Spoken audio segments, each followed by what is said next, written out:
What's up, everybody? It's Zach of Dark Con Entertainment. So yesterday, when I was recording for my little unscripted car vlog rant about the Ma'Khia Bryant shooting, I was actually on my way up to a friend's house for me to go ahead and watch with him and some other friends, for that matter, on HBO Max, Mortal Kombat 2021 edition, of course. So yes, this is my review of Mortal Kombat 2021.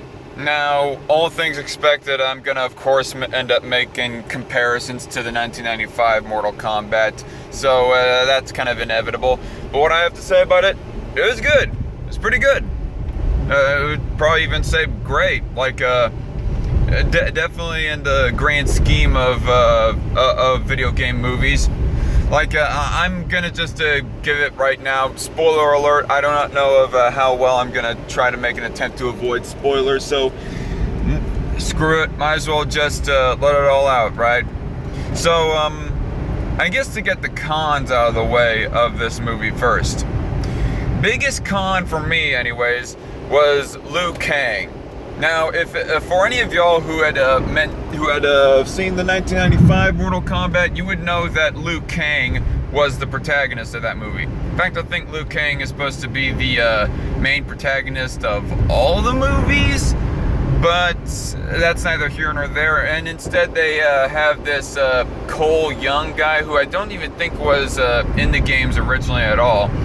And by the way, I guess another thing that I ought to address as far as controversy goes is people were kind of upset that Johnny Cage ended up not making this movie. Instead, they had this half Asian, half white character named Cole Young to sort of become kind of substitute him and to make him the protagonist instead of Liu Kang and just disinclude Johnny Cage entirely.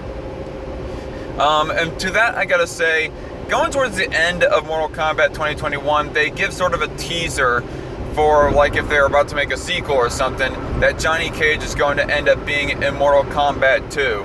And Shang Tsung ultimately is still alive by the end of this movie, so, and of course we hadn't even tapped into Shao Kahn yet, so I kind of have a feeling that they are trying to build up to a sequel. How are they going to pull it off? With Goro dead and Molina dead and Cabal dead and Sub-Zero dead too, for that matter, and Scorpion is I don't know what's up with Scorpion, but I'll get to that in a bit. But pretty much all the staple villains, well actually in this movie they don't make Scorpion a villain, but nonetheless all the staple villains of Mortal Kombat are pretty much dead and gone for, except for Shang Tsung and of course Shao Kahn, who wasn't even in the movie at all. So what more are they going to do? Maybe they'll have Goro's sister come into as one of the big baddies for the sequel. Maybe they'll pull in Baraka, and who knows? They might even pull in Cyber Sub-Zero, because there was a robot alternative of Sub-Zero in at least one of the Mortal Kombat games, Mortal Kombat 9. But anyway, so one of the cons, as I was saying earlier, was Liu Kang. He wasn't as well flushed out in this movie in comparison to Mortal Kombat 95. In Mortal Kombat 95, he had a whole lot more personality and wit to him. He was almost a sort of chaotic good kind of character, is the best way that I can summarize his character in that. But here in Mortal Kombat 21, he is lawful good, and he's just bland. You all know Colossus from Deadpool, right? How Colossus, he kind of made me cringe. I mean, we're jumping around from movie to movie, but Colossus made me kind of cringing of how much he was on his soapbox, and he was pretty much just a goody old two shoes.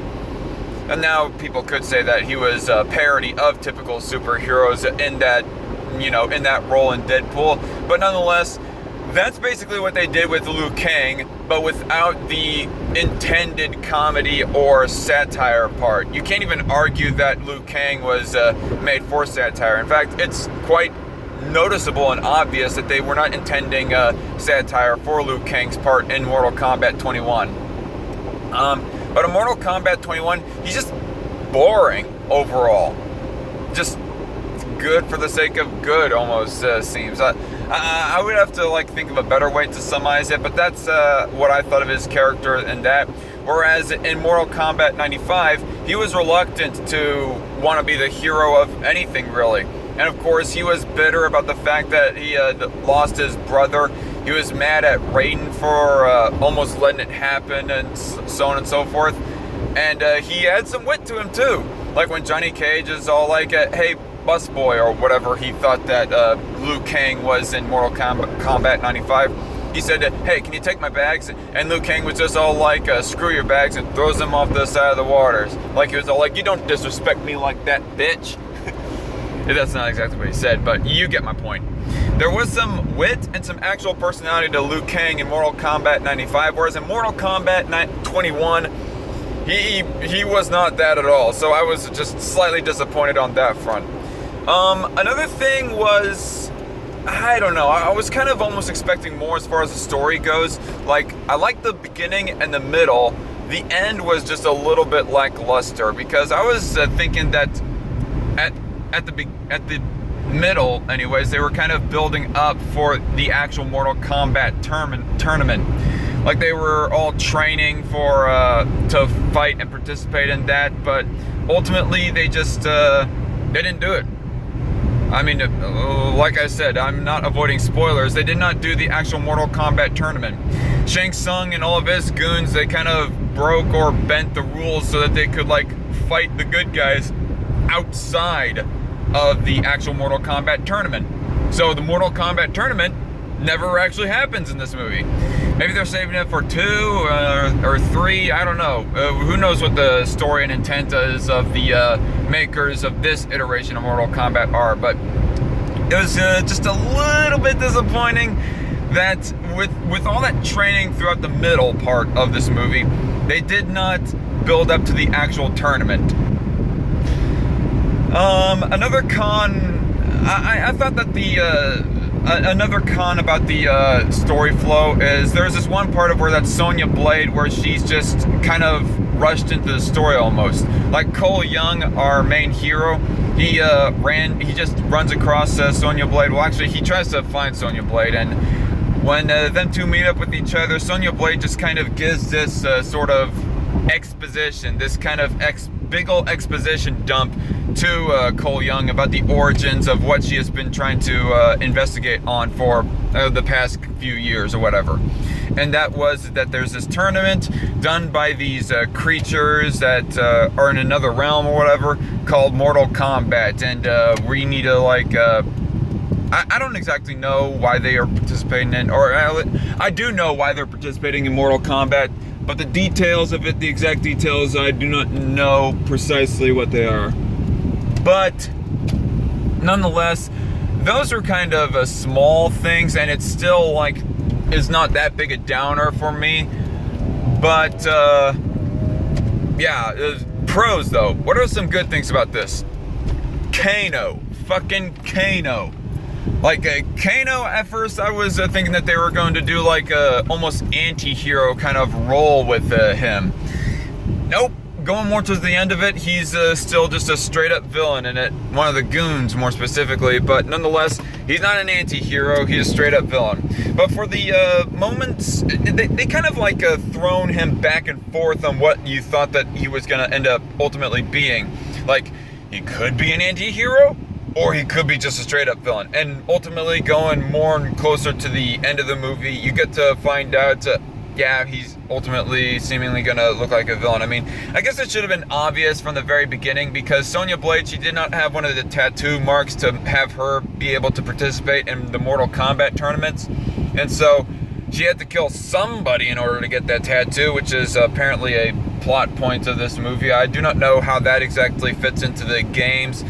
I mean, I certainly did not hear mention of you need a tattoo in order to participate in Mortal Kombat. Or it wasn't exactly a tattoo. I don't know what it is, but you get my drift, though. I don't even recall that little plot point being in Mortal Kombat 95. Is it even in the games? I kind of doubt it. But that's neither here nor there. So I guess it should have been obvious from the very get-go that she probably was going to kill him in order for her to get her mark so that she could participate in Mortal Kombat. But Kano, he was, for the time when it seemed like he was almost going the anti-hero route, he was like the funnest character in that. He had like the best lines of dialogue, especially when he gets into arguments with people and wit and whatnot. It's just funny to listen to and whatnot. It really makes it worth a watch. Cole Young, as far as protagonists go, like I still like Liu Kang better in Mortal Kombat 95 as a protagonist, but Cole Young, he was serviceable, I guess. Sonya Blade, I like how they gave Sonya Blade more of a chance to actually fight in this movie as compared to Mortal Kombat 95, because in 95, I think she only fights off a few goons and then Kano, and that's it. Whereas Johnny Cage, he fights off some goons, fights against Goro and Scorpion, and nothing more. And then Liu Kang, he gets all the rest of it, which I thought it was kind of ridiculous and cheesy as to how that Liu Kang ended up fighting almost every single main staple name villain in Mortal Kombat. It was just kind of weird for me about Mortal Kombat 95. But back on 21, though, Sonya Blade, they let her fight more in comparison to 95, so that's what I like. And quite honestly, she was not that bad looking. Dead honest. But who's even better looking, who's even hotter, is Molina. The girl who they had playing as Molina, like, it seemed like they kind of, for lack of better wording, brown-washed her a bit, because I don't think, I mean, it's not a big deal, but Molina, if they want to be, like, accurate with the portrayal of her, they would have gotten, like, a Korean or a Japanese girl or something like that, someone like that, in order to play as Molina. But instead they had this, what's her name? I can't remember what the actress's name was. I just Googled it up a little bit earlier today. CC Younger? I can't remember. But they had like a black mixed girl play as Molina instead, and she was pretty hot. And she acted the part pretty well as well, but nonetheless, just put that out there in the void, being a horny bastard that I am. Shang Tsung, I wouldn't say that Shang Tsung was as fun to look at as Shang Tsung in Mortal Kombat 95, but he was pretty good for the route that they were trying to go for Shang Tsung in Mortal Kombat 21. He was good in his own right. I guess they're both good in their own sort of different way, Shang Tsung in MK21 and MK95, but nonetheless, some other good parts about this movie. The action was pretty kick-ass. Oh, actually, there is one more thing. One other character commentary. Jax. How they got it so that Jax ultimately gets his robotic arms. I just like that part of when that Sub-Zero, he ends up freezing off Jax's arms.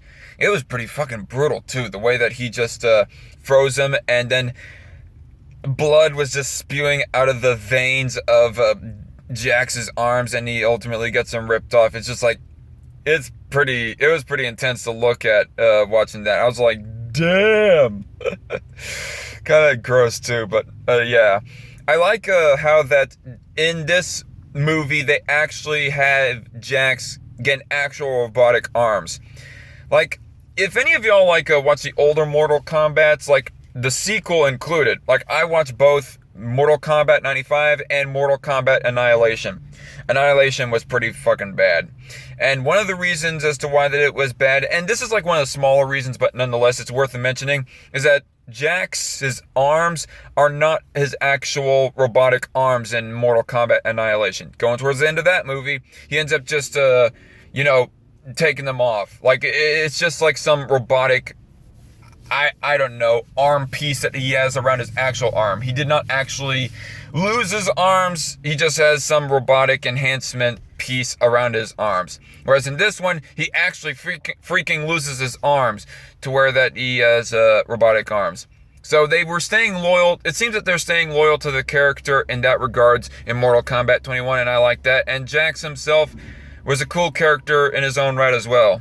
But yeah, the action was pretty kick-ass. I would say more so than Yeah, actually, no, definitely more so than Mortal Kombat 95, because looking back, the choreography and whatnot of Mortal Kombat 95 was a lot clunkier in comparison to Mortal Kombat 21.